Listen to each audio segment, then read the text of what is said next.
പിതാവിൻ്റെയും പുത്രൻ്റെയും പരിശുദ്ധാത്മാവിൻ്റെയും നാമത്തിൽ ആമേൻ. പ്രിയപ്പെട്ട സഹോദരങ്ങളെ, ഈശോയുടെ വലിയ അനുഗ്രഹം നമ്മളിലേക്ക് നിറയട്ടെ. പരിശുദ്ധ അമ്മയുടെ പ്രത്യേക മാധ്യസ്ഥം തേടിക്കൊണ്ട് നമുക്ക് ഈ ശുശ്രൂഷയിലേക്ക് പ്രവേശിക്കാം. നമുക്ക് ഒരുമിച്ച് പ്രാർത്ഥിക്കാം. നന്മ നിറഞ്ഞ മറിയമേ സ്വസ്തി, കർത്താവ് അങ്ങയോടുകൂടെ സ്ത്രീകൾ അങ്ങ് അനുഗ്രഹിക്കപ്പെട്ടവളാകുന്നു. അങ്ങയുടെ ഉദരത്തിന്റെ ഫലമായി ഈശോ അനുഗ്രഹിക്കപ്പെട്ടവനാകുന്നു. പരിശുദ്ധ മറിയമേ തമ്പുരാന്റെ അമ്മയെ, പാപികളായ ഞങ്ങൾക്ക് വേണ്ടി ഇപ്പോഴും ഞങ്ങളുടെ മരണസമയത്തും തമ്പുരാൻ അപേക്ഷിക്കണമേ.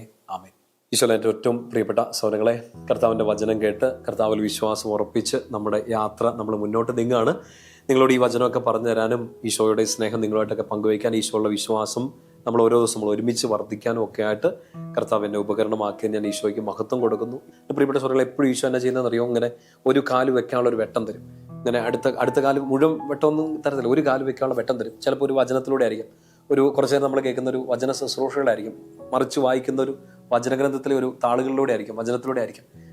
ഒരു കാല് വെക്കാനുള്ള വെട്ടം എപ്പോഴും ഈശോ തരും. ആ വെട്ടത്തിൽ നമ്മൾ കാലെടുത്ത് വെക്കുക, മുമ്പോട്ട് പോവുക. അപ്പോൾ അതൊരു വിശ്വാസത്തിൻ്റെ ഒരു മേഖല അങ്ങനെയാണ്. ഈശോയെ നമ്മൾ കംപ്ലീറ്റ്ലി ഇങ്ങനെ കണ്ട് ആ ഒരു ഫെയ്ത്തിലേക്ക് വരികയല്ല, ഓരോ സ്റ്റെപ്പ് നമ്മളിപ്പോൾ പഠിച്ചുകൊണ്ടിരിക്കുന്ന കാര്യങ്ങളില്ലേ, വചന വ്യാഖ്യാനങ്ങൾ നമ്മൾ കേൾക്കുന്നില്ലേ, പ്രത്യേകിച്ച് ഈ ശുശ്രൂഷയുടെ ഭാഗമായിട്ട് നിങ്ങൾ വിശ്വാസം ഫെയ്ത്ത് ലെവൽ ഒന്ന് ഉയർത്താൻ വേണ്ടി ശ്രമിക്കുമ്പോൾ ഓരോ എപ്പിസോഡും നമുക്കൊരു വെട്ടമാണ്. അപ്പോൾ എനിക്കത് മുഴുവൻ കിട്ടിയിട്ടില്ല, പേടിക്കണ്ട. ഇതിൻ്റെ അവസാനം എന്നാണ്, എന്നിത് തീരും, അതൊന്നും ചിന്തിക്കേണ്ട. ഇപ്പം എനിക്ക് മുമ്പോട്ട് അടുത്തൊരു ദിവസം, അല്ലെങ്കിൽ അടുത്തൊരാഴ്ച, അടുത്തൊരു മാസം, ഇല്ലെങ്കിൽ എൻ്റെ ഇപ്പോഴത്തെ ഒരു പർട്ടിക്കുലർ സിറ്റുവേഷൻ എനിക്ക് മുമ്പോട്ട് പോകാനുള്ള ഒരു ബോധ്യം. അങ്ങനെയാണ് ഈശോ നമ്മളെ നയിച്ചോണ്ട് കുഞ്ഞു വെട്ടം തന്നോട്ടിരിക്കും. ആ കുഞ്ഞു വെട്ടങ്ങളാണിത്. നിങ്ങൾ കഴിഞ്ഞ എപ്പിസോഡുകളൊക്കെ മിസ്സാക്കിയിട്ടുണ്ടെങ്കിൽ നമ്മുടെ ചാനലിലൊക്കെ, അത് യൂട്യൂബ് ചാനലിലൊക്കെ അവൈലബിൾ ആണ്, ഷറോബിൽ. അതൊക്കെ ഒന്ന് പോയി നോക്കുക, വീണ്ടും നോട്ടുകളൊക്കെ ഒന്ന് പഠിക്കുക, ഈശോയിലേക്ക് കുറേയും കൂടെ അടുക്കുക. പ്രിയപ്പെട്ട സഹോദരങ്ങളെ, നമ്മൾ ഇതിനു വേണ്ടി നയിച്ചുകൊണ്ടിരിക്കുന്ന ആ ഈശോയുടെ സ്നേഹത്തിനൊക്കെ നമുക്ക് നന്ദി പറയാം. കഴിഞ്ഞ ദിവസം നമ്മൾ പറഞ്ഞ് അവസാനിപ്പിച്ചതാണ്. അതായത് പൗലോസ്ലിഹ ഈശോയെ നേടേണ്ടതിനും ഈശോയിൽ ഒന്നായി തീരേണ്ടതും ഏറ്റവും വലിയ ലക്ഷ്യമാക്കി തിരിച്ചറിഞ്ഞു. മറ്റൊരു വാക്കിൽ ഇങ്ങനെ പറഞ്ഞാൽ, പൗലോസ്ലിഹ ശരിക്കും ഒരു ക്രിസ്ത്യാനിയായിട്ട് മാറി. അല്ലെങ്കിൽ ദൈവവിശ്വാസം എന്താണെന്ന് പൗലോസ്ലിഹ ഈശോ ആഗ്രഹിച്ചൊരു ആംഗിളിൽ, ഈശോ ആഗ്രഹിച്ച ഒരു ലെവലിൽ നിന്നുകൊണ്ട് തൻ്റെ വിശ്വാസത്തെ കാണാൻ വേണ്ടിയിട്ട് പൗലോസിലേക്ക് സാധിച്ചു. അതായത് നമ്മളിപ്പം നമ്മുടെ ഒരു ജീവിതസാരം വെച്ച് നോക്കിയാൽ, നമ്മൾ വായിക്കുന്ന വചനവും നമ്മൾ പഠിക്കുന്ന വേദപാഠങ്ങളും എല്ലാം അൾട്ടിമേറ്റ്ലി നമ്മളെ എത്തിക്കേണ്ട എവിടെയാണ്? ഈശോയിൽ ഒന്നാക്കി തീർക്കുക. അപ്പോൾ പൗലോസിലെ ആ ലെവലിലെത്തി. അതുകൊണ്ട് ഫിലിപ്പി 3 നമ്മൾ കഴിഞ്ഞ ദിവസം വായിച്ചിങ്ങനെ ധ്യാനിച്ചില്ലേ, ഞാൻ ബാക്കിയെല്ലാം ഒഴിവാക്കുകയാണ്, ഇനി എനിക്കുള്ളതൊക്കെ നഷ്ടമായിട്ട് തന്നെ ഞാൻ കരുതാണ്. അത് പോയാലും കുഴപ്പമില്ല, എനിക്ക് എന്ത് വേണം? എനിക്ക് ഈശോയിൽ ഒന്നായി തീരണം, ഈശോയെ നേടണം. ഇതാണ് പൗലോസിലേക്ക് പറയുക. നിങ്ങൾ വിശുദ്ധ ഗ്രന്ഥം തുറന്ന് ഫിലിപ്പിയർക്ക് എഴുതിയ ലേഖനത്തിൽ 3-ാമത്തെ അധ്യായം എടുക്കാം. അവിടെ 3-ാമത്തെ അധ്യായത്തിന്റെ 9-ാമത്തെ വാക്യം പൗലോസിലെ ഈ കാര്യങ്ങളൊക്കെ പറഞ്ഞു കഴിഞ്ഞിട്ട് പൗലോസിലെ തന്റെ ബ്യൂട്ടിഫുൾ ഒരു സ്റ്റേറ്റ്മെന്റ് പറയുകയാണ്. തന്റെ വിശ്വാസത്തിന്റെ ലക്ഷ്യം, താൻ ക്രിസ്തു മതത്തിന്റെ ഇല്ലെങ്കിൽ ക്രിസ്ത്യാനിയായിട്ട് ഞാൻ ഇരിക്കുന്നു, അതിന്റെ ലക്ഷ്യം എന്താണ്, എൻ്റെ വിശ്വാസത്തിന്റെ സ്ട്രെങ്ത് എന്താണ്, ഫൗണ്ടേഷൻ എന്താണ്? പൗലോസിലെ പറയാണ് 3:9, ഫിലിപ്പി 3:9 ഇങ്ങനെയാണ്: ഇത് ക്രിസ്തുവിനെ നേടുന്നതിനും അവനോട് കൂടെ ഒന്നായി കാണപ്പെടുന്നതിനും വേണ്ടിയാണ്. നമ്മളിപ്പോൾ പറഞ്ഞൊരു കാര്യം, ക്രിസ്തുവിനെ നേടണം, എനിക്ക് ഈശോയെ വേണം. അതെങ്ങനെ കിട്ടും? സ്നേഹം വഴി, ഈശോയെക്കുറിച്ച് അറിയുന്നത് വഴി, അതുവഴി ഈശോയിലുള്ള വിശ്വാസം വർദ്ധിച്ച് എനിക്ക് ഈശോയെ കിട്ടും. ഈശോയെ കിട്ടും എന്ന് വെച്ചാൽ ഒരാളെ പരിചയപ്പെടുക എന്ന് മാത്രമല്ല, ഈശോയെ കണ്ടുമുട്ടിയ ഒരാൾ ഈശോയെ പോലെ ആയിത്തീരുക എന്നുള്ളതാണ്. ക്രിസ്തുവിലായിരിക്കുന്നവൻ പുതിയ സൃഷ്ടിയായി മാറുന്നു എന്നുള്ള വചനം ഓർമ്മയിലില്ലേ? പൗലോസിലെ തന്നെ നമ്മളോട് ആഹ്വാനം ചെയ്യുന്നുണ്ട്, നിങ്ങൾ പഴയ മനുഷ്യനെ, വഞ്ചന നിറഞ്ഞ ദുരാസക്തി നിറഞ്ഞ പഴയ മനുഷ്യനെ ഉരിഞ്ഞു മാറ്റി പുതിയ മനുഷ്യനെ ധരിക്കുക. ആരാണത്? ഈശോയെ ധരിക്കുക, ഈശോയെ പോലെ ആയിത്തീരുക. നമുക്ക് ഒരിക്കൽ ഈശോയ്ക്ക് കൈ കൊടുത്താൽ പിന്നെ ഒരു പഴയ ജീവിതം നമുക്കില്ല. അപ്പം നമ്മളിതിപ്പോൾ കേട്ടുകൊണ്ടിരിക്കുന്നു. നമുക്ക് ഓരോരുത്തർക്കും തന്നെ ഇഷ്ടമില്ലാത്ത നമ്മുടെ ഒരു പഴയ കെട്ട കാലം ഉണ്ടാവും, കഴിഞ്ഞ കാലത്തെ നമ്മുടെ സ്വഭാവ രീതികളുണ്ടാവും. ഇപ്പൊ പോലെ നമ്മൾ ഒഴിവാക്കാൻ ആഗ്രഹിച്ച് പരിശ്രമിക്കുന്ന ഓരോ കുമ്പസാരക്കൂടുകളിലും നമ്മൾ പോയി ചങ്കുപൊട്ടി പറയുന്ന ചില നമ്മുടെ പാപ മേഖലകളുണ്ടാകും. ക്രിസ്തുവിലായിരിക്കുന്നവൻ പുതിയ സൃഷ്ടിയാണ്, റിന്യൂഡ് ലൈഫാണ്, എല്ലാം പുതുതാക്കുന്ന ഒരു സ്പിരിറ്റ്. വെളിപാട് 21:5 നമ്മൾ വായിക്കുന്ന പോലെ, സിംഹാസനത്തിൽ ഇരിക്കുന്നവൻ അരുളി ചെയ്യുന്നു, ഇതാ ഞാൻ എല്ലാം പുതുതാക്കി മാറ്റും, മേക്കിംഗ് എവറിത്തിങ് ന്യൂ. ഈശോ അത് നമ്മളെ സഹായിക്കണം. പരിശുദ്ധാത്മ വഴി നമുക്കത് വലിയ സഹായമാവാണ് ഈ പുതിയ വ്യക്തിയെ തീരാൻ. പൗലോസ്ലിഹയെ കുറിച്ചൊക്കെ നമ്മൾ പറഞ്ഞു, നമ്മുടെ പ്രിയപ്പെട്ട ബെനഡിക്റ്റ് പാപ്പ ഒക്കെ പറയുന്ന ഒരു കാര്യമാണ്, Paul was not converted, he realised. പൗലോസ്ലിഹ മാനസാന്തരപ്പെടുകയല്ല ചെയ്തത്, പകരം പൗലോസ്ലിഹ തിരിച്ചറിഞ്ഞു. ബെനഡിക്റ്റ് പാപ്പയുടെ സുന്ദരമായ സ്റ്റേറ്റ്മെന്റുകളിൽ ഒന്നാണത്. പൗലോസ്ലിഹയ്ക്ക് ഒരു മാനസാന്തരത്തിന്റെ ആവശ്യമില്ല, അദ്ദേഹം ഒരു പാപി ആയിരുന്നില്ല എന്നൊക്കെ പറയാം. മീൻസ് അപ്പം നമ്മൾ വിചാരിക്കുക ഡെമാസ്കസിലേക്കൊക്കെ ആൾക്കാരെ കൊല്ലാൻ പോകുന്നു, അദ്ദേഹം വിശ്വസിച്ചിരുന്ന വിശ്വാസ സംഹിതയുടെ, അയാളുടെ ഫെയ്ത്തിന്റെ ഒരു ബേസ്, നമ്മൾ അതിനെക്കുറിച്ചാണല്ലോ ഫെയ്ത്തിന്റെ ചില മാനങ്ങളെ കുറിച്ചൊക്കെയാണല്ലോ പറഞ്ഞുകൊണ്ടിരിക്കുന്നത്. അയാൾ വിശ്വസിച്ച ആ മതത്തിന്റെയോ അല്ലെങ്കിൽ ആ നിയമസംഹിതകളുടെയോ മുമ്പിൽ ഇതായിരുന്നു കറക്റ്റ്. അതായത് വഴി മാറിപ്പോകുന്നവർ, പുതിയ വഴിയെ പോകുന്നവർ, പ്രത്യേകിച്ച് ക്രിസ്തുവിന്റെ മാർഗത്തിൽ പോകുന്നവർ റോങ് ആണ്, അവരെ തിരുത്തണം, തട്ടിക്കളയണം. അതായിരുന്നു സൗളിന്റെ ശരി. അപ്പൊ അയാൾ മാനസാന്തരപ്പെടുകയല്ല, അയാൾ എപ്പോഴും കറക്റ്റാണ്, തിരിച്ചറിയുകയാണ് ഈ വഴിയാണ് കറക്റ്റ്, ഈ വിശ്വാസ വഴിയാണ് കറക്റ്റ്, ഈശോയിലാണ് ഇതെല്ലാം പൂർത്തിയാവുന്നത്. പൗലോസ്ലീഹ പഴയ മനുഷ്യനെ ഉരിഞ്ഞു മാറ്റി പുതിയ മനുഷ്യനെ ധരിക്കുകയാണ്.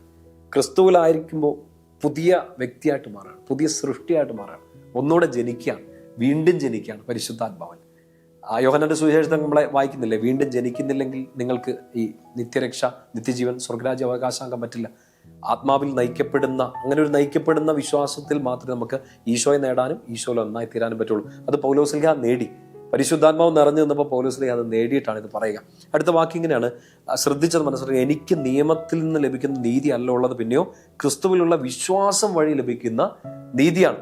പക്ഷെ അതിന് തൊട്ടു മുമ്പുള്ള വാക്യങ്ങളെല്ലാം പൗലോസ്ലീഹ താൻ നേടിയെടുത്ത കുറെ കാര്യങ്ങളെ കുറിച്ച് പറയുന്നുണ്ട്. ഡിഗ്രികൾ ഉണ്ടാകാം, സർട്ടിഫിക്കറ്റുകൾ ഉണ്ടാകാം, പാരമ്പര്യങ്ങൾ ഉണ്ടാകാം, റോമൻ സിറ്റിസൺഷിപ്പ്, ഇതിനെക്കുറിച്ചൊക്കെ അഭിമാനത്തോടെ പറയുന്ന ഒരു യഹൂദനായിരുന്നു പൗലോസ്ലീഹ, അല്ലെങ്കിൽ പഴയ പൗലോസ്, തിരിച്ചറിവിന് മുമ്പുള്ള സൗൾ. പക്ഷെ തിരിച്ചറിഞ്ഞു കഴിഞ്ഞപ്പോൾ അതെല്ലാം പൊക്കോട്ടെ, എനിക്ക് ഈശോയെ മതി എന്ന് പറയുന്നു. എന്നിട്ട് പറയാണ്, ഞാൻ നേടിയെടുത്തതിനെ കുറിച്ചല്ല ഇനി പൗലോസ്ലീഹ പറയുന്നത്, എനിക്ക് ലഭിച്ചത്, സൗജന്യമായി ലഭിച്ചത്. റോമ 3:22-23 നമ്മൾ വായിക്കുന്നില്ലേ, നമുക്ക് സൗജന്യമായി ലഭിച്ച നീതി, രക്ഷ ആര് തന്നു? ഈശോ തന്നു. ഈശോയിലുള്ള വിശ്വാസം വഴി നമുക്ക് ലഭിക്കുന്ന നീതി. ഇപ്പോൾ പൗലോസ്ലീഹ ഫോക്കസ് മുഴുവൻ മാറ്റുകയാണ്. അക്കാഡമിക് ബാക്ക്ഗ്രൗണ്ട് അല്ല, നേടിയെടുത്തതല്ല, നല്ല പേരല്ല, ഇത് പോയാലും എനിക്ക് വേണ്ടത് ഈശോയാണ്, ഈശോയിൽ ഒന്നായി തീരണം. അത് എവിടുന്ന് കിട്ടുന്നു? എനിക്ക് വിശ്വാസം വഴി കിട്ടുന്നതാണ്. നീതിയെക്കുറിച്ച് പ്രത്യേകിച്ച് എടുത്ത് പറയുന്നുണ്ട്. പൗലോസ്ലീഹയുടെ ആംഗിളുകൾ, പിന്നെ ഈ വ്യൂ പോയിന്റ് മുഴുവൻ മാറുകയാണ്. എല്ലാം എനിക്ക് വിശ്വാസം, ഈശോയിലുള്ള വിശ്വാസം വഴിയാണ് എനിക്കെല്ലാം ലഭിക്കുക. പ്രിയപ്പെട്ട സഹോദരങ്ങളെ, നമ്മുടെ പ്രാക്ടിക്കൽ ലൈഫ് സിറ്റുവേഷനിൽ ഒരു സങ്കടത്തെ അതിജീവിക്കുന്നത്, ഒരു പ്രതിസന്ധിയിൽ പിടിച്ചു നിൽക്കുന്നത് എല്ലാം വിശ്വാസം വഴിയല്ലേ. നമ്മളൊരു നോർമൽ ലാംഗ്വേജിൽ തന്നെ പറയില്ലേ, ഒരു വിശ്വാസം ഉള്ളതുകൊണ്ട് ഇങ്ങനെ പിടിച്ചു നിൽക്കുകയാണ്, ഒരു വിശ്വാസം ഉള്ളതുകൊണ്ട് അടുത്ത സ്റ്റെപ്പ് എടുത്ത് വെക്കുകയാണ്. ആരിൽ? എന്നിലോ, ഈ കാലത്തിലോ, സമയത്തിലോ, സാഹചര്യങ്ങളിലോ, സഹായിക്കുമെന്ന് പറഞ്ഞ വ്യക്തികളിലോ ഒന്നുമല്ല. ആരിൽ? ഈശോയിലുള്ള വിശ്വാസമാണ് നമുക്ക് എല്ലാം തരുന്നത്. പൗലോസ്ലീഹ ഇത് നേടാൻ വേണ്ടിയിട്ടാണ് നമ്മുടെ വിശ്വാസത്തിന്റെ ലക്ഷ്യം എന്ന് പറയാം. പ്രിയപ്പെട്ട സഹോദരങ്ങളെ, നമ്മൾ ഈ എപ്പിസോഡുകളിലൊക്കെ നമ്മൾ ഈ ശുശ്രൂഷയുടെ ഭാഗമായിട്ടൊക്കെ പഠിച്ച് ഓരോ കാര്യങ്ങളും പരിശുദ്ധാത്മാവ് നമുക്ക് പറഞ്ഞു തന്ന് മുമ്പോട്ട് പോകുമ്പോൾ ഓർക്കണം, ഈ വിശ്വാസം ചിലപ്പോൾ നമ്മളിങ്ങനെ പറയും, ഞാൻ വിശ്വാസത്തോടെ 3 ദിവസം പ്രാർത്ഥിച്ചു, എനിക്കത് കിട്ടിയില്ല. ചിലപ്പോൾ പറയും, എനിക്കത് കിട്ടി. അങ്ങനെ ഒരു ലാഭത്തിന്റെ സുവിശേഷം അല്ല വിശ്വാസം. അങ്ങനെ ഒരു ലാഭത്തിന്റെയോ സമൃദ്ധിയുടെയോ സുവിശേഷം അല്ല ക്രിസ്തുമതം. ഈശോ പറഞ്ഞ സമൃദ്ധി വേറെ ലെവലാണ് സാധനം.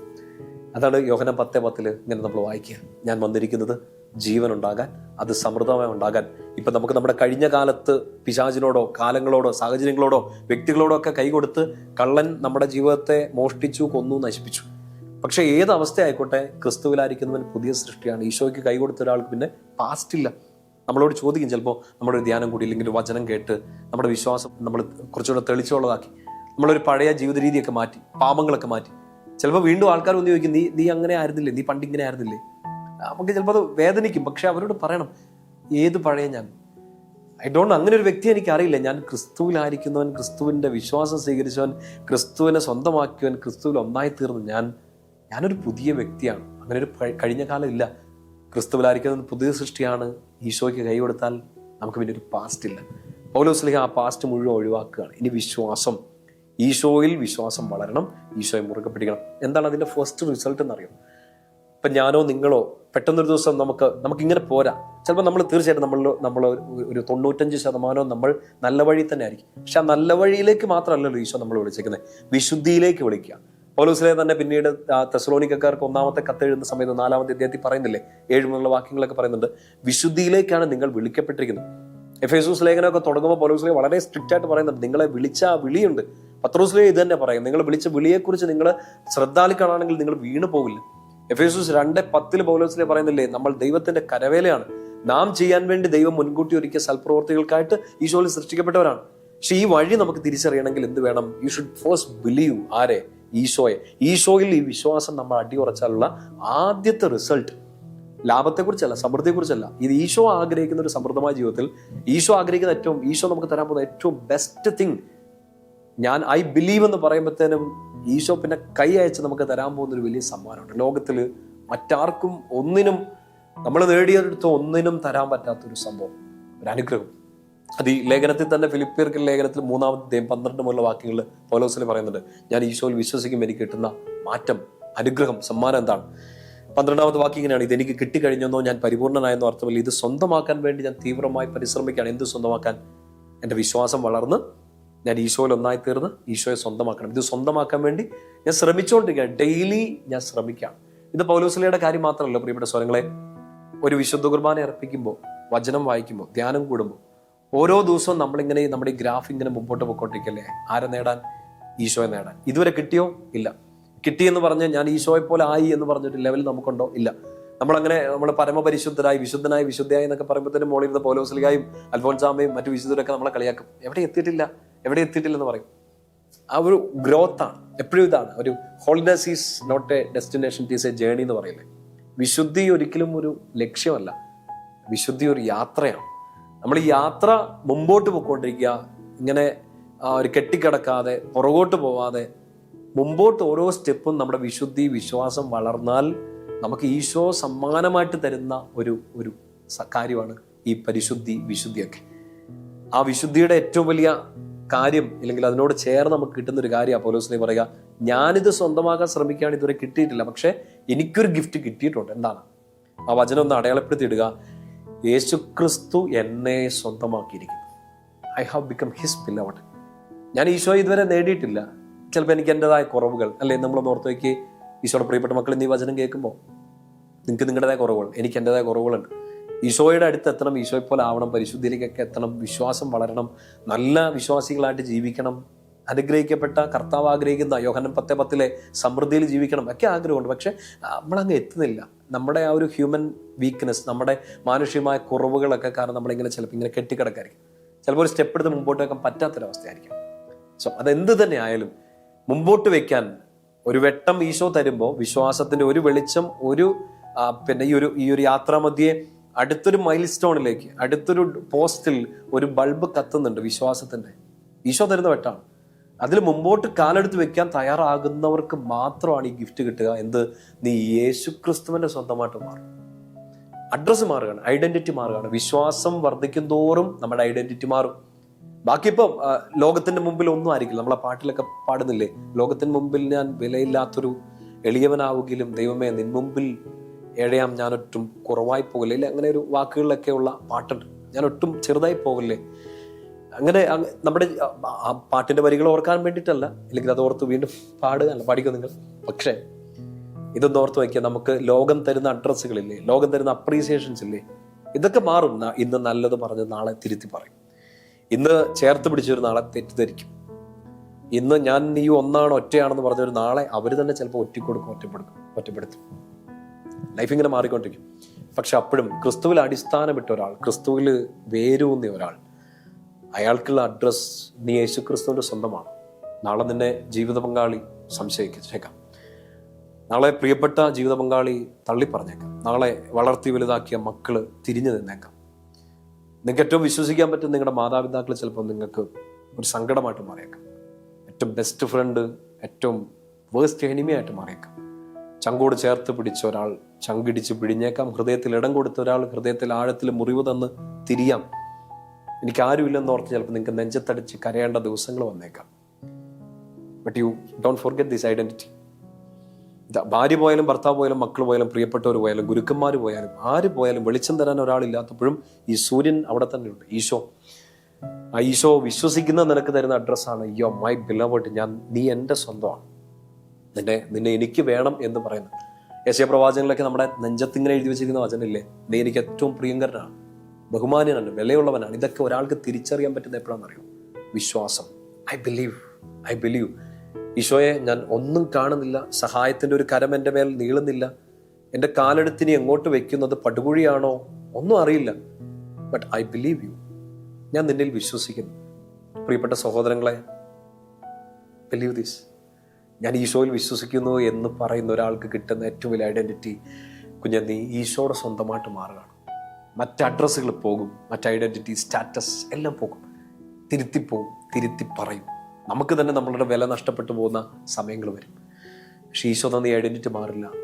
നീ ഈശോയിലേക്ക് നടക്കാൻ, ഈശോയിൽ വിശ്വസിക്കാൻ തയ്യാറാകുമ്പോൾ നീ അവൻ്റെ സ്വന്തമായിട്ട് മാറുകയാണ്. പൗലോസ്ലീഹ പറയാണ്, അതുകൊണ്ട് ഇനി എനിക്കൊരു കാര്യം ചെയ്യാം സഹോദരങ്ങളെ, ഞാൻ തന്നെയും ഇതിനി സ്വന്തമാക്കിയെന്ന് കരുതുന്നില്ല, എന്നാൽ ഒരു കാര്യം ഞാൻ ചെയ്യുന്നു, എൻ്റെ പിന്നിലുള്ളവയെ വിസ്മരിച്ച് മുന്നിലുള്ളതിനെ ലക്ഷ്യമാക്കി ഞാൻ മുന്നേറുകയാണ്. ഈശോയുടെ കൈ പിടിച്ച ഒരാൾക്ക് ഒരു പാസ്റ്റ് ഇല്ല എന്ന് മാത്രമല്ല, there is a future, ഒരു ഭാവി കാലമുണ്ട്. മുമ്പോട്ടൊറ്റ ലക്ഷ്യം. ആരാ മുമ്പിൽ? ഈശോ. ഞാൻ ഒറ്റയ്ക്കല്ല. പൗലോസ്ലേഹയെ പോലെ നമുക്കും ആ ഒരു മൊമെന്റിൽ ഒരു ബോധ്യം കിട്ടുകയാണ്. ക്രിസ്തുവിലായിരിക്കുന്നതും പുതിയ സൃഷ്ടിയാന്നൊക്കെ നമ്മൾ പറഞ്ഞതുപോലെ ഈശോയ്ക്ക് കൈ കൊടുക്കുന്ന ഒരാൾക്കൊരു പാസ്റ്റ് ഇല്ല എന്ന് പറഞ്ഞ പോലെ നമ്മൾ തിരിച്ചറിയേണ്ടതും വിശ്വസിക്കേണ്ട ഒരു കാര്യമാണ്. ഈശോയ്ക്ക് കൈ കൊടുത്താൽ പാസ്റ്റ് ഇല്ല എന്ന് മാത്രമല്ല, there is a future. അതാ പൗലോസ്ലേഹ ഈ വചനത്തിൽ പറയുക, ഞാനിനി എൻ്റെ പുറകിലോട്ടും നോക്കാൻ പോകുന്നില്ല. എൻ്റെ പുറകിൽ എന്താണ്? None of my business. അപ്പുറം ഇപ്പുറേക്ക് എന്താ സംഭവിക്കുക എനിക്കത് അറിയേണ്ട കാര്യമില്ല. എൻ്റെ മുമ്പിൽ ഒരു ലക്ഷ്യം. ആ മുമ്പിലുള്ള ലക്ഷ്യത്തിൻ്റെ ഏറ്റവും മുമ്പിൽ നടക്കുന്ന ആരാണ്? ഈശോ. ഈശോയുടെ പുറകെ നടക്കുക.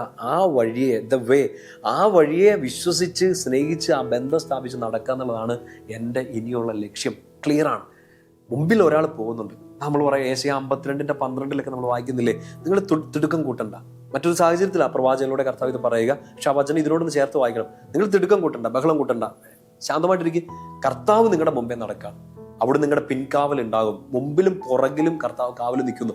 വളരെ സുന്ദരമായ ഒരു സ്റ്റേറ്റ്മെന്റ്, ഒരു വചനമല്ലേ ഇത്? കർത്താവ് നിങ്ങളുടെ മുമ്പേ നടക്കാം. അപ്പൊ പൗലോസ്ലീഹ അത് തന്നെ പറയുക, ഐ ബിലീവ്. എനിക്ക് ഈശോയെ സ്വന്തമാക്കേണ്ടത് കൊണ്ട് ഞാൻ ഈശോയെ വിശ്വസിക്കുന്നു. ഈശോയെ വിശ്വസിക്കുന്നതുകൊണ്ട് എനിക്ക് എന്ത് കിട്ടി? സ്നേഹം കിട്ടി, ഒരു ബന്ധം കിട്ടി. ഈശോ എന്നെ സ്വന്തമാക്കി. ഈശോ എന്നെ സ്വന്തമാക്കിയത് കൊണ്ട് എൻ്റെ ഐഡന്റിറ്റി, എൻ്റെ അഡ്രസ്സൊക്കെ മാറിയത് കൊണ്ട് പുറകിൽ നടക്കുന്ന കാര്യങ്ങളോ അപ്പുറം ഇപ്പുറം നടക്കുന്ന കാര്യങ്ങളോ കഴിഞ്ഞ കാലത്തിന്റെ കെട്ട ഓർമ്മകളോ ആളുകൾ കളിയാക്കിയതോ ശപിച്ചതോ, നോ, ഇതൊന്നും എൻ്റെ ബിസിനസ് അല്ല. എൻ്റെ പ്രിയപ്പെട്ട മക്കളെ, പ്രിയപ്പെട്ട സഹോദരങ്ങളെ, നിങ്ങളിത് പല സാഹചര്യങ്ങളിൽ നിന്ന്, പല സ്റ്റാറ്റസുകളിൽ നിന്ന് കേൾക്കുന്നവരില്ലേ, പല ജീവിത സാഹചര്യങ്ങളിലൂടെ കടന്നു ബുദ്ധിമുട്ടുകളുള്ളവരുണ്ട്, ലൈഫിലൊരു ക്ലാരിറ്റി കിട്ടാത്തവരുണ്ട്, ചിലപ്പോൾ ഒരിക്കൽ ചെയ്ത ഒരു തെറ്റിന്റെ പേരിൽ നാണം കെട്ടി നിൽക്കുന്നവരുണ്ട്. നിങ്ങൾ തന്നെ ചെയ്യണമെന്നില്ല, നിങ്ങളുടെ പ്രിയപ്പെട്ട ഒരാൾ ചെയ്ത ഒരു തെറ്റിന്റെ പേരിലോ ഒരു അബദ്ധത്തിന്റെ പേരിലോ ചിലപ്പോൾ നിങ്ങൾ ആ നാണക്കെട്ടിന്റെ ബാണ്ടക്കെട്ടും ചുമന്നുകൊണ്ട് സമൂഹത്തിന് മുമ്പിൽ തലയും കുമ്പിട്ട് നടക്കുന്നവരുണ്ട്. തല പൊക്കി പിടിച്ചോണം. എല്ലാവർക്കും ഇത് പറ്റില്ല. അതെങ്ങനെ സംഭവിച്ചു, അവരങ്ങനെ ചെയ്തു എന്നും പറഞ്ഞ് നെകളിച്ച് അഹങ്കരിച്ച് നടക്കല്ല. നിങ്ങൾക്ക് ആദ്യം വേണ്ടത്, നിങ്ങൾക്ക് ആദ്യം വേണ്ടത് ക്രിസ്തുവിനെ സ്വന്തമാക്കുക. അതിനുവേണ്ടി അധ്വാനിക്കുക. ഒരു സ്റ്റെപ്പ് മുമ്പോട്ട് വയ്ക്കുക. ഈശോ 10 സ്റ്റെപ്പ് മുമ്പോട്ട് വന്നിട്ട് നമ്മളെ കെട്ടിപ്പിടിച്ച് പറയും, മോനെ, നിനക്ക് ഇങ്ങനെ ഒരു പാസ്റ്റ് ഉണ്ടോടാ? നിനക്ക് നിന്റെ കഴിഞ്ഞ കാലത്ത് മോളെ ഇങ്ങനെ ഒരു തെറ്റ് നിനക്ക് സംഭവിച്ചോ? ഇല്ല, നിന്റെ കുടുംബം ഇങ്ങനെ നാണം കെട്ട് പോയോ? Don't worry, you look at me. നീ എന്നെ നോക്ക്. നീ എൻ്റെ സ്വന്തമാണ്. കളിയാക്കിയവരുടെയോ ശപിച്ചവരുടെയോ മാറ്റി നിർത്തിയവരുടെ അല്ല. നീ ഇപ്പം എന്നെ വിശ്വസിക്കുന്നില്ലേ? ഞാൻ നിന്റെ കൂടെയുണ്ട്. നീ എൻ്റെ സ്വന്തമാണ്. ഈശോ ഓട്ടംപടി എടുക്കുക. പുറകിൽ നോക്കണ്ട, മുമ്പോട്ട് നോക്കാം. ലക്ഷ്യം ക്ലിയറാണ്. പൗലോസ്ലീഹ പറഞ്ഞ വാക്ക് ഈ യേശയ്യാ പ്രവാചകന്റെ പുസ്തകത്തിൽ നമ്മൾ വായിച്ച വചനം, തിടുക്കം കൂട്ടൊന്നും വേണ്ട. ഓരോ സ്റ്റെപ്പ് വിശ്വാസത്തിന്റെ നമ്മളിപ്പം പഠിക്കുന്നു. Catechism of the Catholic church, സഭയുടെ മതബോധന ഗ്രന്ഥമൊക്കെ എടുത്ത് ആദ്യത്തെ പേജുകൾ മറിച്ച് അവസാനിപ്പിച്ചവരുണ്ട്. ഈശോ, എനിക്ക് എൻ്റെ വിശ്വാസം കൂടുതൽ പഠിക്കണം എന്ന് ആഗ്രഹമുണ്ട്. ക്ലാസ്സുകൾ, ടോക്കുകളൊക്കെ ഞാൻ കേൾക്കുന്നുണ്ട്. എനിക്കൊന്നും മനസ്സിലാവുന്ന പോലും ഇല്ല. എനിക്ക് പ്രോഗ്രസ് ചെയ്യാൻ പറ്റുന്നില്ല. Please my brothers and sisters, എൻ്റെ പ്രിയപ്പെട്ട സഹോദരങ്ങൾ, ഒരു സ്റ്റെപ്പ് എടുത്ത് വെച്ചു. ഒറ്റ സ്റ്റെപ്പ്. ഒരു വചനം വായിക്കൊരു ദിവസം, ഒരു അധ്യായം വായിക്കൊരു ദിവസം, ഒരു വിശുദ്ധ കുർബാനയും കൂടെ അർപ്പിക്കും. ഒന്നുകൂടെ പോയി കുമ്പസാരിക്കും. ലക്ഷ്യം ക്ലിയർ ആണ്. ആരാ മുമ്പിൽ നടക്കുന്നത്? ഈശോയാണ്. പൗലോസ്ലീഹ പറയുന്ന ഒരു കാര്യമുണ്ട്, ഒരു വാണിംഗ് അല്ലെങ്കിൽ നമ്മൾ ശ്രദ്ധിക്കേണ്ടതായ ഒരു കാര്യത്തിൽ പറയുന്നുണ്ട്. നിങ്ങൾ കിട്ടിയ ഒരു സംഭവം ഉണ്ടല്ലോ, അതിനെ മുറുകെ പിടിച്ചുകൊണ്ട് വേണം പോകാൻ വേണ്ടിയിട്ട്. കിട്ടിയെന്ന് വെച്ചാൽ എന്താ? നമുക്ക് ബേസിക് ആയിട്ട് കിട്ടിയൊരു വേദപാഠമുണ്ട്, ബേസിക് ആയിട്ട് കിട്ടിയ വിശ്വാസമുണ്ട്. ഒരുപക്ഷെ അമ്മച്ചി മടി പിടിച്ചിരുത്തി കുരിശു വരപ്പിച്ച് തന്നൊരു വിശ്വാസമായിരിക്കും. അപ്പച്ചൻ വഴക്ക് പറഞ്ഞുകൊണ്ട് പള്ളിപ്പൊടി എന്ന് പറഞ്ഞ തന്ന ഒരു വിശ്വാസമായിരിക്കും. ഏറ്റവും എൻട്രി ലെവൽ വിശ്വാസമായിരിക്കും. പൗലോസ്ലീഹ പറയണം, അത് മുറുകെ പിടിച്ചോണം. ഈ അധ്യായത്തിൽ തന്നെ 3-ാമത്തെ അധ്യായത്തിൽ അതിന്റെ 16-ാമത്തെ വാക്യം, ഫിലിപ്പി 3:16, എന്നാൽ നേടിയെടുത്തതിനെ മുറുകെ പിടിച്ചുകൊണ്ട് തന്നെ ആവണം നിങ്ങളുടെ പ്രവർത്തനം. നമ്മുടെ ഓരോ സ്റ്റെപ്പും നമ്മളെ നയിക്കേണ്ടത് കേട്ട വചനങ്ങൾ, വായിച്ച വചനങ്ങൾ, നമുക്ക് കിട്ടിയ കൂദാശകളുടെ കൃപ, ഏറ്റവും പ്രധാനമായിട്ട് ഈ വചനത്തിലൂടെ കൂദാശകളിലൂടെയൊക്കെ നമ്മളെ സഹായിച്ചുകൊണ്ടിരിക്കുന്ന പരിശുദ്ധാത്മാവ്. 4-ാമത്തെ അധ്യായം 1-ാം വാക്യം ഇങ്ങനെയാണ്, എൻ്റെ സന്തോഷവും കിരീടവുമായ വത്സല സഹോദരങ്ങളെ, നിങ്ങൾ കർത്താവിൽ ഉറച്ചു നിൽക്കുവാൻ. കർത്താവിൽ ഉറച്ചു നിൽക്കണം. ആരെ പിടിച്ചു നിൽക്കണം? ഈ വിശ്വാസം നമുക്ക് പകർന്നു തന്ന, ആ വിശ്വാസത്തെ ഓരോ കാറ്റടിച്ച് തീ കൊളുത്തി തരുന്ന പരിശുദ്ധാത്മാവിനെ മുറുകെ പിടിച്ചുകൊണ്ട്. നമ്മളിന്ന് വളരെയധികം ഇന്നത്തെ ഒരു എപ്പിസോഡിൽ എനിക്ക് ഒന്ന് ഫോക്കസ് ചെയ്യാൻ വേണ്ടി ഞാൻ ഒന്ന് ആഗ്രഹിക്കുന്ന ഒരു കാര്യം അതായിരുന്നു. പരിശുദ്ധാത്മാവിനെ ഒന്ന് മുറുകെ പിടിക്കുക. ഈ ഫെയ്ത്ത് തന്നത് ആരാണ്? പിന്നെ ഈ പരിശുദ്ധാത്മാവിനെ കൂട്ട് പിടിച്ചു കഴിഞ്ഞാൽ പിന്നെ you are free, totally free.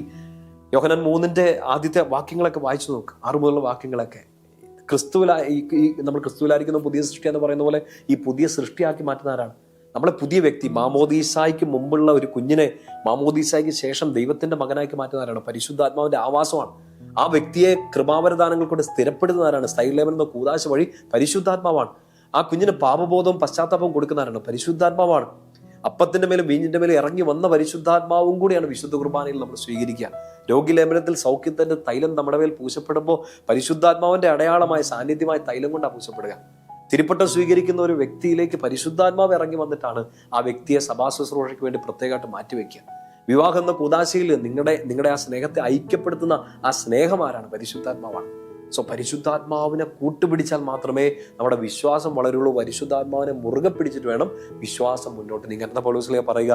Philippi 3:16, നിങ്ങൾ നേടിയെടുത്തതിനെ മുറുകെ പിടിച്ചുകൊണ്ട് വേണം നിങ്ങൾ മുമ്പോട്ട് പോകാൻ. പരിശുദ്ധാത്മാവിന്റെ സഹായമില്ലാതെ നമ്മുടെ വിശ്വാസം വളരില്ല. നമ്മുടെ വിശ്വാസ പ്രമാണത്തിന്റെ പ്രധാനപ്പെട്ട ഒരു ഭാഗമാണ് പരിശുദ്ധാത്മാവിൽ ഞാൻ വിശ്വസിക്കുന്നു. അത് പറയുമ്പോൾ ഓർക്കണം, സർവശക്തനായ പിതാവിൽ, പുത്രനായ തമ്പുരാനിൽ, സഭയിൽ, വിശുദ്ധരുടെ ഐക്യത്തിൽ എല്ലാം വിശ്വസിക്കണമെങ്കിൽ നമ്മളെ സഹായിക്കുന്നവരാണ് പരിശുദ്ധാത്മാവാണ്. പരിശുദ്ധാത്മാവിന്റെ കൃപാവരദാനങ്ങളിൽ വളരെ പ്രധാനപ്പെട്ട ഒന്നാണ് വിശ്വാസം. എവിടെയെങ്കിലുമൊക്കെ ഈ ഒരു ടെംപ്റ്റേഷൻ നിറഞ്ഞ, വെല്ലുവിളികൾ നിറഞ്ഞ, ഒരുപക്ഷെ വിശ്വാസം മുറുകെ പ്രഖ്യാപിക്കുന്നത്, മുറുകെ പിടിക്കുന്നതൊക്കെ കളിയാക്കപ്പെടുന്ന, നിങ്ങൾ പഠിക്കുന്ന കോളേജിൽ, ഹോസ്റ്റലിൽ, നിങ്ങളുടെ ഈ ഒരു ചെറുപ്പത്തിന്റെ ഒരു തീക്ഷ്ണതയിൽ ചിലപ്പോൾ നിങ്ങൾ ഔട്ട് ഓഫ് ബോക്സ് ആയിരിക്കാം. ചിലപ്പോൾ ആ ഒരു ഗ്രൂപ്പിൽ നിന്ന് ചിലപ്പോൾ നിങ്ങൾ പുറത്താക്കപ്പെട്ടേക്കാം, കളിയാക്കപ്പെട്ടേക്കാം. ഒരു ജപമാല എടുത്ത് കൈപ്പിടിച്ചതിന്റെ പേരിൽ, ബൈബിൾ വചനം വായിക്കുന്നതിന്റെ പേരിൽ, നിങ്ങളുടെ മൊബൈലിന്റെ സ്ക്രീൻ സേവർ, വാൾപേപ്പർ ഒരു വചനം ഇട്ടതിന്റെ പേരിൽ, ഈശോയുടെ ഒരു ചിത്രം ഇട്ടതിന്റെ പേരിൽ നിങ്ങൾ കളിയാക്കപ്പെട്ടേക്കാം. നിങ്ങൾ ഈ ആധുനിക ലോകത്തിന് പറ്റുന്നവരല്ല എന്നൊക്കെ പറഞ്ഞ് ചിലപ്പം നമ്മളെ അഭിനവ ചിന്തകർ ചിലപ്പം പുറകോട്ട് തള്ളി മാറ്റിയേക്കാം, ഒഴിവാക്കിയേക്കാം. പക്ഷെ ക്രിസ്തു നിങ്ങളെ ഒഴിവാക്കുന്നില്ല. ക്രിസ്തു നിങ്ങളുടെ സ്വന്തമായിരിക്കും. നിങ്ങൾ ക്രിസ്തുവിൻ്റെ സ്വന്തമായിരിക്കും. നിങ്ങൾക്ക് മുറുകെ പിടിക്കാൻ എപ്പോഴും പരിശുദ്ധാത്മാവ് നിങ്ങളെ കൊണ്ട് നടക്കും. യോഹന്നാന്റെ സുവിശേഷത്തിന്റെ ആരംഭങ്ങളിൽ അതാ കാണുന്നത്. ആ പുതിയ ജന്മം, പുതിയ വ്യക്തികളാക്കി തീർക്കുന്ന പരിശുദ്ധാത്മാവ്. പരിശുദ്ധാത്മാവിൽ നയിക്കപ്പെടുന്നവരെ കുറിച്ച് യോഹന്നാൻ ശ്ലീഹയുടെ സുവിശേഷത്തിൽ ഇങ്ങനെ ഈശോ പറഞ്ഞിരുന്നില്ലേ? നിങ്ങൾ പരിശുദ്ധാത്മാവിനെ സ്വീകരിച്ചാൽ കാറ്റ് പോലെയാണ്. കാറ്റ് അതിന് ഇഷ്ടമുള്ളിടത്തേക്ക് വീശുന്നു.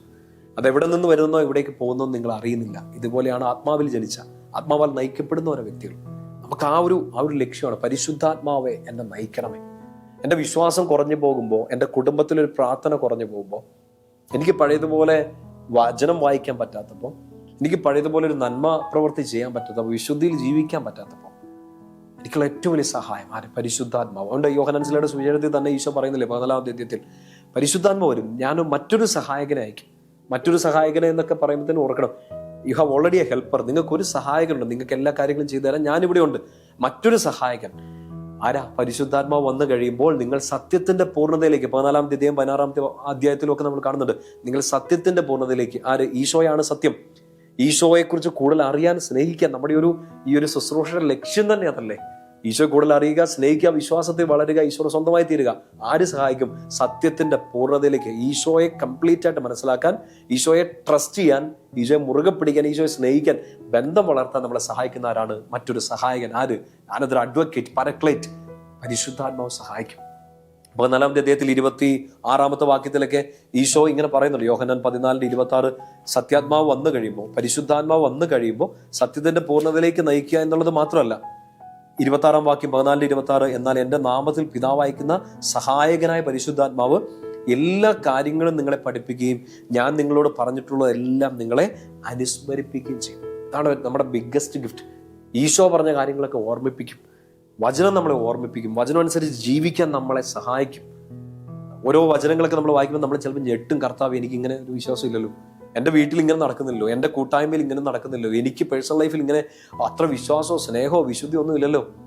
പരിശുദ്ധാത്മാവ് വരും, സഹായിക്കും. അത്യുന്നതന്റെ ശക്തി നിങ്ങളുടെ കയ്യിൽ ആവശ്യിച്ചാൽ പവർ, ആ പവറിന് വേണ്ടി നമ്മൾ പ്രാർത്ഥിക്കണം, മുറുകെ പിടിക്കണം. ആരെ? പരിശുദ്ധാത്മാവിനെ. പരിശുദ്ധാത്മാവ് നയിക്കട്ടെ. കാറ്റ് അതിനിഷ്ടമുള്ളിടത്തേക്ക് വീശുന്നു. അതെവിടെ നിന്ന് വരുന്നോ എവിടേക്ക് പോകുന്നു നിങ്ങൾ അറിഞ്ഞുകൂടാ. ഇങ്ങനെയാണ് ആത്മാവിൽ നയിക്കപ്പെടുന്നവർ. അങ്ങനെ ഒരു ഫ്രീ ലൈഫ്, ക്രിസ്തുവിന്റെ ആത്മാവ് നിറഞ്ഞു നിന്നവൻ സ്വതന്ത്രനാണ്. പരിശുദ്ധാത്മാവ് സ്വാതന്ത്ര്യത്തിന്റെ ആത്മാവാണ്. മുന്നോട്ട് നയിക്കണം. നമ്മളെവിടെയും കെട്ടിക്കിടക്കാതെ, അളിയാതെ, ചീഞ്ഞ് നാറാതെ മുന്നോട്ട് നയിക്കേണ്ടത്. പഴയ കാലത്തേക്ക് തിരിഞ്ഞു നോക്കാതെ, സൈഡിലേക്കും അപ്പുറത്തേക്ക് ഇപ്പുറത്തേക്കൊക്കെ നോക്കി നിരാശപ്പെടാതെ മുൻപിലൊരു ലക്ഷ്യം വെച്ചുകൊണ്ട്, പൗലോസ് ശ്ലീഹയെ പോലെ മുമ്പിൽ ക്രിസ്തുവിനെ കണ്ടുകൊണ്ട് നടക്കണമെങ്കിൽ നിങ്ങൾക്ക് കിട്ടിയതിനെ മുറുകെ പിടിക്കണം. വചനത്തിലൂടെ, കൂദാശയിലൂടെ ഒക്കെ കിട്ടിയ പരിശുദ്ധാത്മാവിനെ മുറുകെ പിടിച്ച് ഈ യാത്ര തുടരുക. വിശ്വാസത്തിന്റെ അടുത്ത വെട്ടം കിട്ടാൻ കർത്താവ് സഹായിക്കട്ടെ. എവിടെയെങ്കിലുമൊക്കെ ഒരു തീഷ്ണത കുറഞ്ഞു പോയെങ്കിൽ ഇതിൻ്റെ മേൽ പരിശുദ്ധാത്മാവിൻ്റെ കാറ്റടിക്കട്ടെ. ചാരം മാറും, കനൽ വീണ്ടും കത്തും. ഓരോ ദിവസവും മുന്നോട്ട് പോകാൻ, ഓരോ ആഴ്ച, ഓരോ മാസവും മുന്നോട്ട് പോകാൻ വേണ്ടി പരിശുദ്ധാത്മാ സഹായിക്കും. വിശ്വാസത്തിൽ വളരാം. വിശ്വാസം നിങ്ങളെ ശക്തിപ്പെടുത്തട്ടെ. ബന്ധം ഈശോയുമായിട്ട് വളരട്ടെ. കഴിഞ്ഞ കാലത്തെ വിട്ടുകളഞ്ഞ് ഫ്യൂച്ചർ ഈശോ ഒരുക്കിയ ഭാവി കാലത്തെ നോക്കി ജീവിക്കാൻ പരിശുദ്ധാത്മാവ് സഹായിക്കട്ടെ. നമുക്ക് പരസ്പരം പ്രാർത്ഥിക്കാം. കർത്താവിൻ്റെ അനുഗ്രഹം നമ്മളെ, നമ്മുടെ പ്രവൃത്തികളെല്ലാം മുന്നോട്ട് നയിക്കട്ടെ. പിതാവിൻ്റെയും പുത്രൻ്റെയും പരിശുദ്ധാത്മാവിൻ്റെയും നാമത്തിൽ ആമേൻ.